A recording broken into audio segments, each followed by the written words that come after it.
On the 14th of May 1987, 6 days after Loughgall, Gerry Adams put his shoulder under a coffin in County Tyrone.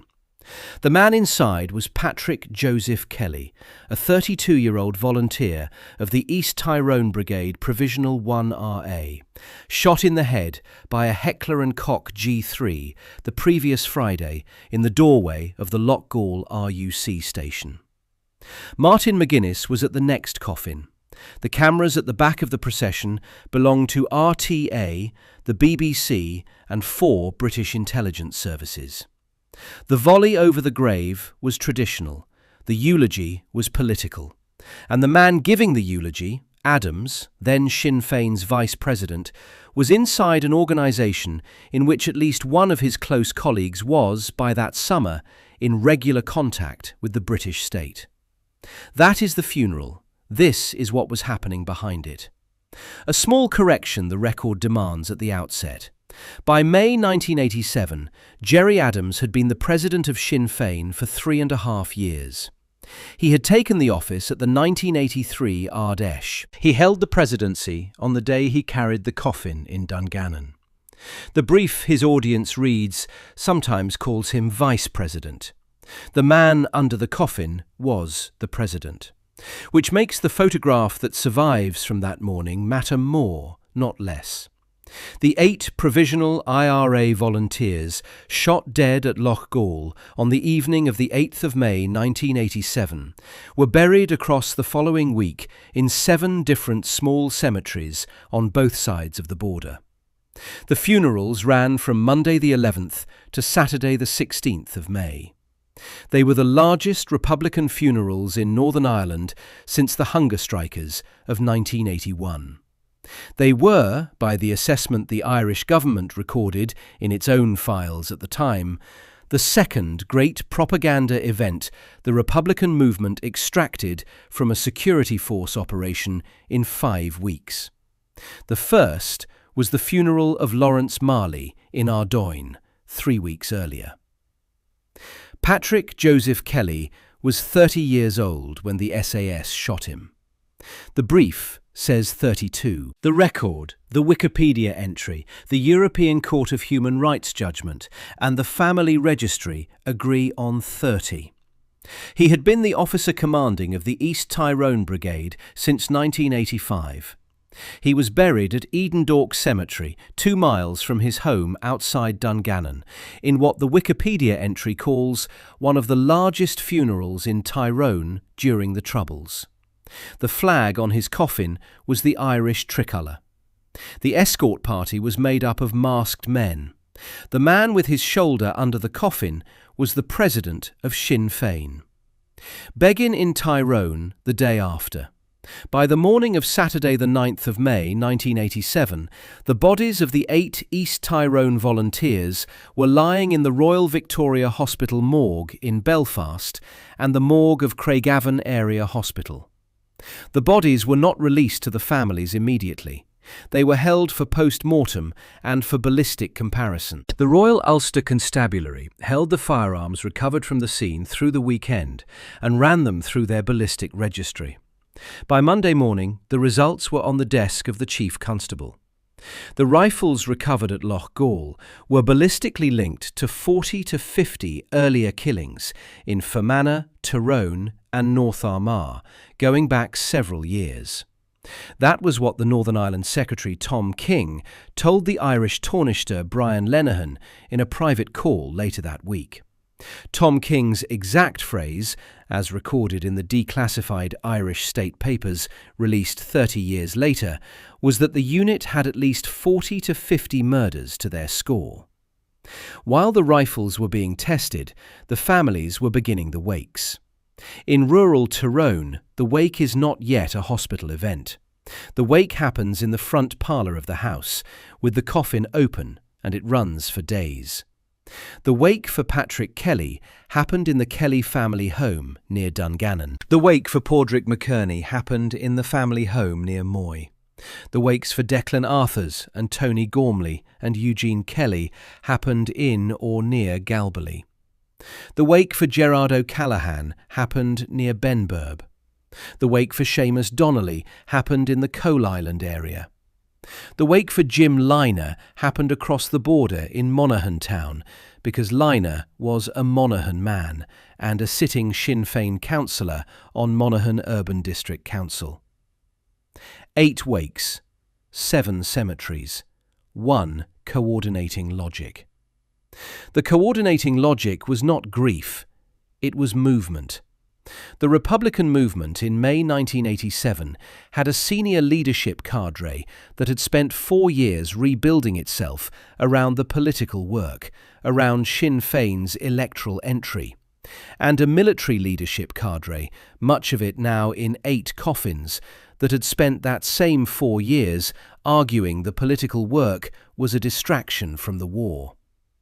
Jim Liner had spent 5 years in the maze studying Mao Zedong. Padraig McKerney had escaped from the maze in 1983 and returned to active service. Both men had been on record at internal meetings disputing the abstentionist climb down the leadership took at the 1986 Ardèche. Both men had been, in their politics, the kind of Republicans the Adams leadership was trying to outmaneuver. 6 days after the SAS had done the outmaneuvering for them, Adams was in their funerals. The wakes opened on the 9th and 10th of May. By the 11th, the bodies were being released. The first funerals, for the cross-border men who had to be moved through customs and across the Garda cordon, began that day. Liner's body was carried across the border at Emyvale on the night of Monday the 11th. The procession was met on the southern side by a colour party of masked IRA men who fired a volley of rifle shots over the coffin. The volley was the traditional Republican honour. The rifles were almost certainly AK pattern. The AKM and the AK-47 were the standard volley weapons of the Provisional 1RA honour parties in Tyrone and Monaghan through the mid-1980s. The brief sometimes calls one of the rifles a Heckler Koch AKM. There is no such weapon. Heckler & Koch made the G3 and the HK-53, which were the rifles the SAS and the RUC carried. The Kalashnikov pattern rifle was what the volunteers fired. The distinction matters because the 2 manufacturers were on the 2 sides of the same evening. The Garda were on the road from Emyvale to Monaghan Town. They followed the cortege. They did not attempt to disarm the colour party. Minor scuffles broke out between the Gardaí and the mourners through the night. The Wire Dispatch, United Press International, filed the next day, estimated 2,000 people had moved with the coffin. The cortege entered Monaghan Town in the morning. The procession was led by a lone piper. The service was held at St Macartan's Cathedral. The graveside was at Loughgall Cemetery. By 1971, the Provisional IRA had reorganised itself into the brigade and battalion structure it would operate for the next quarter century. By 1987, the East Tyrone Brigade was the brigade Patrick Kelly had built. Within hours of the Loughgall ambush, the brigade started rebuilding itself again. Within 15 months, it had returned to operations. In August 1988, a roadside bomb detonated on the road between Ballygawley and Omagh and killed 8 British soldiers on a military bus. The men who placed that bomb were the replacements for the men in the coffins Adams was carrying. The brigade did not die at Loughgall. It died slowly over the following 6 years. In a series of further ambushes, the security forces sprang on it. But on the week of the funerals, it was alive enough to put colour parties on every coffin. According to the Pat Finucane Centre case file on Patrick Kelly, and according to the European Court of Human Rights judgment in Kelly and Others against the United Kingdom, the SAS that evening at the village fired well in excess of 1,000 rounds. 600 cartridge cases were recovered from the scene by RUC scenes of crime officers. The court would not rule on whether the killings were lawful. It ruled in 2001 that the British government had failed to conduct an effective investigation. the procedural breach of Article 2 of the European Convention on Human Rights. The substantive question remained open. It remains open today. What that meant in May 1987 for the men running the funerals was this. The state would not be charging the SAS. The state would not be naming the SAS. The state would not be releasing the soldiers' rules of engagement or the surveillance product that had drawn the soldiers to the station that evening. The families would be left with the funerals as the only public reckoning they were going to get. And the funerals, the Republican movement understood, were watched. Look at what watching meant in 1987. The Royal Ulster Constabulary maintained an in-house surveillance unit known as E4A. It was a uniformed but plain-clothes special branch subunit, and its job was the photographic and observational recording of paramilitary activity. E4A had tracked the stolen JCB digger across County Tyrone in the days before Loughgall. That is in the public record. The Force Research Unit, the British Army's agent handling cell under the Intelligence Corps, ran human sources inside the Provisional movement throughout the 1980s. Its commanding officer from 1987 onwards was Lieutenant Colonel Gordon Kerr. The 14 Intelligence Company ran the covert street and rural surveillance. The Security Service, MI5, had its area desk. The 4 British state intelligence and surveillance organs that worked Northern Ireland in 1987 were E4A, the FRU, 14 Intelligence Company, and MI5. The brief refers to 4 intelligence services with cameras at the procession. Not every camera was their camera, but the surveillance posture of the era at every major Republican funeral, from Bobby Sands in 1981 onward, included a helicopter overhead and ground photographers at the cordon. That is what watching meant. The funerals were the highest value paramilitary gathering in any week in 1987. They were watched.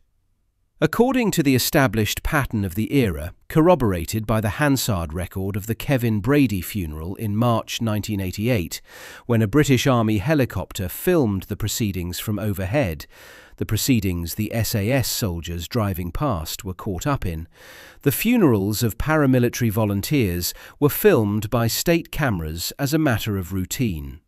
The Loughgall funerals were not the exception.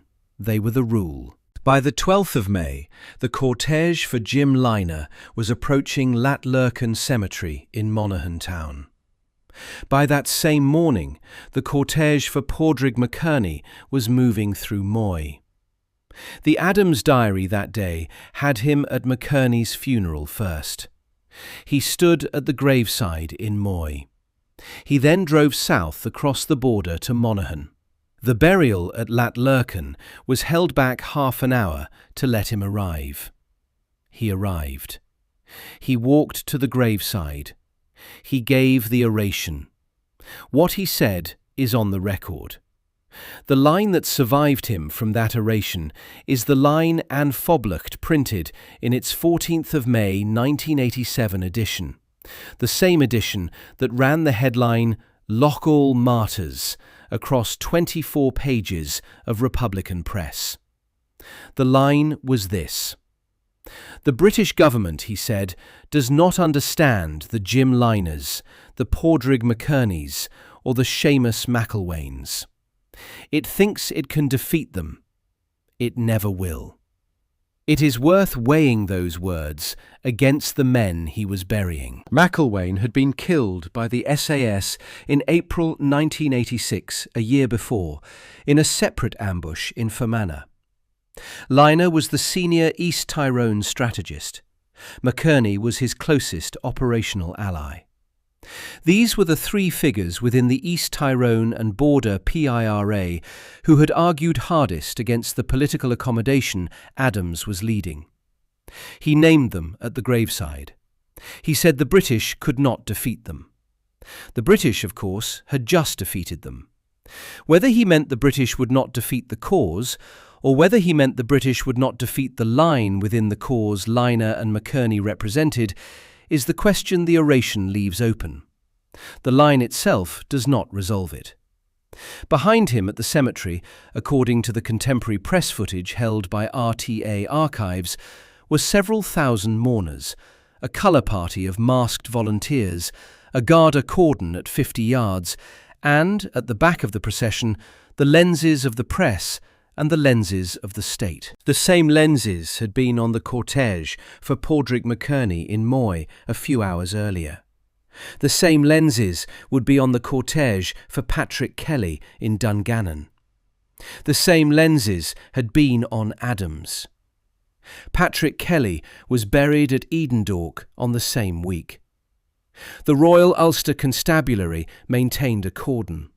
The escort party was masked. The flag was the tricolour. The coffin was carried for the last 100 yards by, among others, the president of Sinn Fein. The press photographs survive. They are the photographs the audience comment under the parent video refers to. The comment is 6 words long. Gerry Adams and Martin McGuinness carrying the coffin. Interesting. Eugene Kelly was buried at Galbally without paramilitary trappings. RTA Archives note this specifically. The family had asked for the colour party to be stood down for that particular funeral. Gerard O'Callaghan was buried at Benburb with the trappings restored. Declan Arthurs and Seamus Donnelly and Tony Gormley were buried in or near Galbally. 8 wakes, 7 cemeteries. The variation in protocol, colour party here, none there, was a negotiation between each family and the Brigade. The Brigade did not impose uniformity. The Brigade did not have to.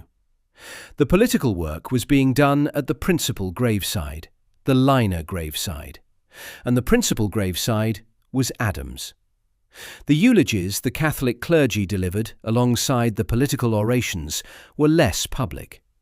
Father Raymond Murray and Father Dennis Fall were known across Tyrone and Armagh as priests who would minister to Republican prisoners and their families.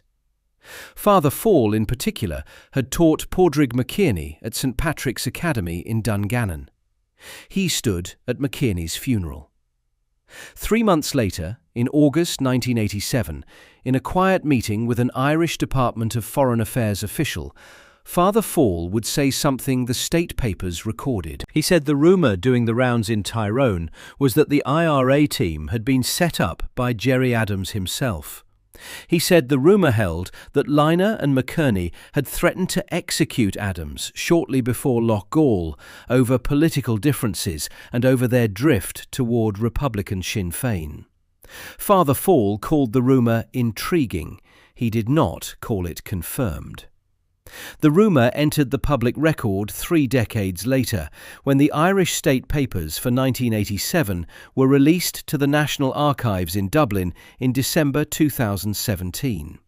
Sinn Féin's response then was the same as its response on the morning of the funerals. The suggestion was utter nonsense. A spokesman called the claim utter nonsense in the exact words. The Irish News and Newsletter and Irish Times all reported the denial alongside the original rumour. The record is contested. Accounts diverge on this point. What happened next remains disputed. There is no document that places Adams in the operational chain of intelligence that led to the SAS at the village. There is one document, a memo from a respected priest passing on a third-hand rumour from his own diocese that says the rumour existed. That is the entire forensic record on this question, and the script does not propose to resolve it. The honest reading is that the rumour was real, and the evidence behind the rumour is not. What can be said is that Adams stood at the funerals of men who, within their own movement, had not been allies. He stood there. He carried the coffin. He delivered the oration. He named them at the graveside. And the British state, which had killed them, watched him do it. According to Ed Maloney's reconstruction in A Secret History of the IRA, the political conversion of the loss began within days. The Republican movement met internally during the funeral week. The decision was taken to reframe the operation as a massacre rather than an ambush. The framing held. Within 7 days, the Republican press was running the headline, "Loughgall Martyrs." Within 14 days, the funeral footage was on European television. Within months, the families had begun building the legal case that would carry to the European Court of Human Rights at the end of the 1990s. The military catastrophe had been converted into a political proposition. The conversion happened at the wakes, at the gravesides, in the rooms behind the front parlour where the wake was held. The Republican movement did not waste the funerals. And it did not, in the end, fold. The East Tyrone Brigade rebuilt. The 1988 Ballygawley bus bombing killed 8 British soldiers in retaliation for Loughgall. The campaign continued. The political work continued in parallel. By 1990, the Republican movement was conducting back-channel talks with the British government through intermediaries. By 1994, a ceasefire had been declared. By 1998, the Good Friday Agreement was signed. The president of Sinn Fein, the man who had carried the coffin in Dungannon, signed the document. The men he had buried in May 1987 would not have voted for the Good Friday Agreement. That can be said with confidence because they had voted, while alive, against the political turn that produced it. Jim Liner had been an electoralist on the Monaghan Urban District Council, but a Maoist internally. He had argued the Long War. Padraig McGuinness had escaped a British prison to fight that war. Patrick Kelly had told the Army Convention in 1986 that abstentionism was the principle that defined the movement. They voted no. They were not there for the vote. The civilian who was also not there was Anthony Hughes. Anthony Hughes was 36 years old. He was a self-employed mechanic from Caledon in County Tyrone, 2 villages over from Loughgall. He was driving home from a repair job in a white Citroën on the evening of the 8th of May 1987 with his brother Oliver, who was wearing a blue work overall. The SAS opened fire on their car. Anthony was hit by 15 rounds. Oliver was hit by 14 rounds. Oliver lived. Anthony was buried in County Armagh. He was not a Republican.